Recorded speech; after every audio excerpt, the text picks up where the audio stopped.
صالح كالفخار وخلق الجان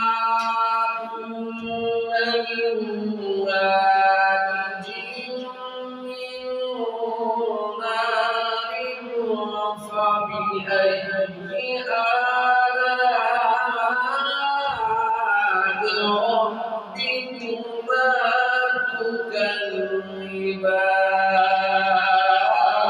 تكذبان